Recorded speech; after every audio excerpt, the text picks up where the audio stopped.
ایک اللہ والا تھا، کہیں سفر کو جا رہا تھا۔ جاتے جاتے راستے میں اسے پیاس لگی۔ اس نے ایک بستی کی طرف رخ کیا کہ اس پیاس کو بجھانے کے لیے ایک دو گھونٹ پانی کی مل جائے۔ جب اس بستی میں داخل ہوا، دیکھا ایک کنواں ہے، پانی کا کنواں ہے، اس کے ساتھ مٹی سے بنایا گیا ایک لوٹا پڑا ہے، برتن پڑا ہے۔ اس اللہ والے نے بسم اللہ پڑھتے ہوئے وہ لوٹا اٹھایا، پانی کے اندر ڈالا، کنویں کے اندر ڈالا، پانی نکالا تو پانی کڑوا تھا، اتنا کڑوا تھا کہ اللہ والے نے تھوک دیا، اتنا سخت کڑوا تھا۔ ایک بار پھر سے پانی کے اندر ڈالا، پانی پیا، پانی کڑوا تھا۔ اللہ والے نے اس بستی میں رہنے والے شخص سے پوچھا، بھائی تمہارا یہ جو کنواں ہے، اس کنویں کا پانی کڑوا ہے؟ تو وجہ بیان کی تو اس شخص نے کہا، حضرت ہمارے کنویں کا پانی تو میٹھا ہے، ہم تو ساری بستی والے اسی کنویں کا پانی ہی استعمال کرتے ہیں، آپ کہتے ہیں پانی کڑوا، یہ کیسے ہو سکتا ہے؟ وہ شخص گیا، دوسرا ڈول لے کر آیا، کنویں کے اندر ڈالا، پانی نکالا تو پانی میٹھا تھا۔ اب کسی دوسرے برتن سے پانی نکالتے ہیں تو پانی میٹھا، اب اگر اس مٹی سے بنائے گئے لوٹے سے پانی نکالتے ہیں تو پانی کڑوا لگتا ہے۔ یہ اللہ والا اس علاقے کے ایک شیخ کے پاس گیا، وہ بھی اللہ کا ولی تھا، اس کے دل کا تعلق مالک کی ذات کے ساتھ جڑا ہوا تھا، اس نے اپنے کریم رب سے صلح کی ہوئی تھی۔ اس شیخ کے پاس گیا، وجہ بیان کی، حضرت آپ اس لوٹے کے اندر پانی ڈالیں، پانی پئیں، آپ کو کیا محسوس ہوتا ہے؟ اس نے بھی ایسے ہی کیا، ڈول کے اندر پانی ڈالا، پانی پیا تو پانی کڑوا تھا، اس نے بھی تھوک دیا۔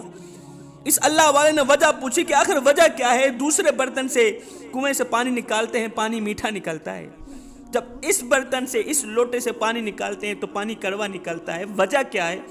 کافی ریسرچ کے بعد نتیجہ یہ نکلا، اصل وجہ یہ نکلی کہ کنویں کا پانی تو میٹھا ہے، لیکن یہ جو لوٹا ہے یہ اس آدمی کی قبر سے لی گئی مٹی سے بنایا گیا ہے جس قبر کے اندر بے نمازی دفن ہے۔ اس قبر سے لی گئی مٹی سے یہ لوٹا بنایا گیا ہے جس قبر کے اندر مردہ دفن ہے، بے نمازی دفن ہے۔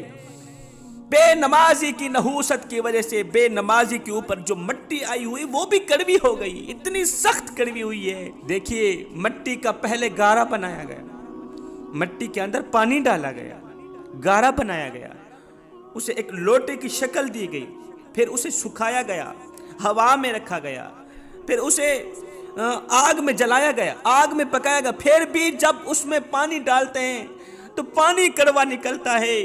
ہائے بے نمازی کی قبر کی مٹی کے گارے سے بنائے گئے لوٹے کی کڑواہٹ اتنی ہے، مجھے بتاؤ قبر کے اندر بے نمازی کا کیا حال ہوگا؟ بے نمازی کس حال میں ہوگا؟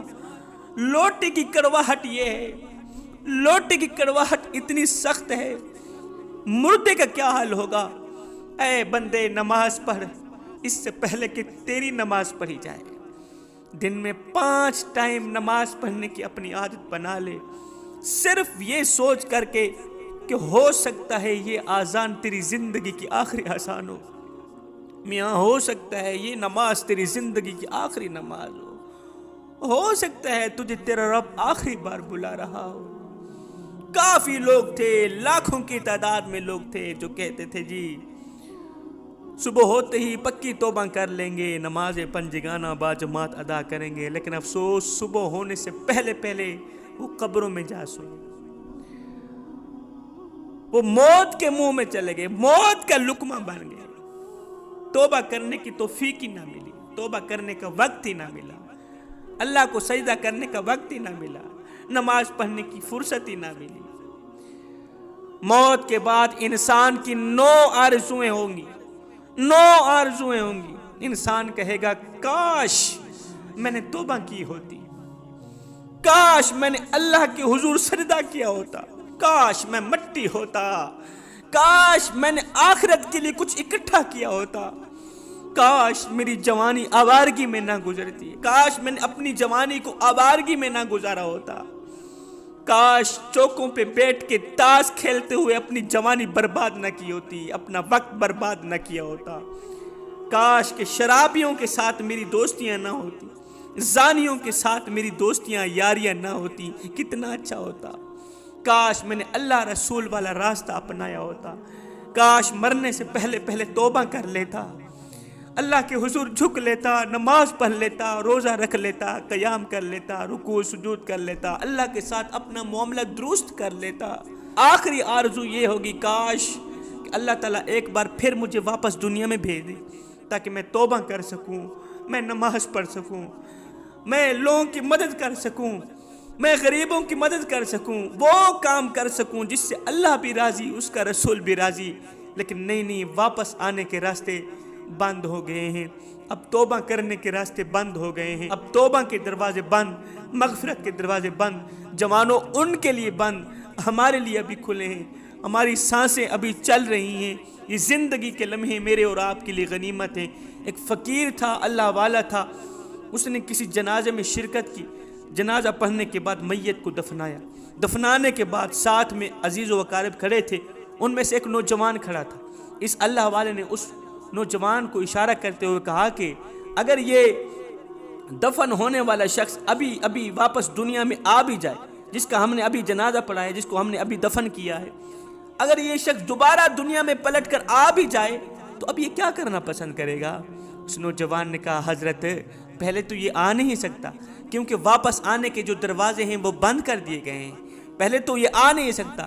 اگر اللہ تعالیٰ اپنی قدرت سے اسے واپس بھیج بھی دے تو اب یہ نماز پڑھنا پسند کرے گا، اب یہ قیام کرنا پسند کرے گا، اب یہ رکوع سجود کرنا پسند کرے گا، اب یہ وہ کام کرے گا جس سے اللہ بھی راضی، اس کا رسول بھی راضی، اب یہ توبہ کرنا پسند کرے گا، اب یہ استغفار کرنا پسند کرے گا، اب یہ قرآن پڑھنا پسند کرے گا۔ یہ سن کر بابا جی کی چیخ نکل گئی، بابا جی رو کر کہنے لگے بیٹے مرنے والا تو یہ کام نہیں کر سکا، تم ضرور کر لینا۔ مرنے والا تو توبہ نہ کر سکا، تم ضرور کر لینا۔ مرنے والا تو نماز نہ پڑھ سکا، تم ضرور پڑھ لینا۔ مرنے والے کے پاس قرآن پڑھنے کا وقت نہیں تھا، تمہارے پاس وقت ہے۔ مرنے والا قرآن نہ پڑھ سکا، تم ضرور پڑھ لینا۔ یہ زندگی کے لمحے میرے اور آپ کے لیے غنیمت، ان لمحات کو غنیمت جان، ان چلتی سانسوں کو غنیمت جان۔ معلوم نہیں پھر فرصت ملے نہ ملے، معلوم نہیں پھر یہ زندگی کے لمحے ملے نہ ملے۔ میں دعا کرتا ہوں مالک ہمیں پکا اور سچا نمازی بنا دے، مالک ہمیں نماز پنجگانہ با جماعت ادا کرنے کی توفیق عطا فرما، مالک ہم سب کو نیک بنا دے، ہم سب کو ایک بنا دے، ہم سب کو وہ نیک کام کرا دے جس پر تو بھی راضی ہو جائے، تیرا حبیب بھی راضی ہو جائے۔ فقیرانہ آئے صدا کر چلے، نمازی بنو تم دعا کر چلے۔ قید کر دیا سانپوں کو یہ کہہ کر سپیروں نے کہ اب انسان کو ڈسنے کے لیے انسان ہی کافی۔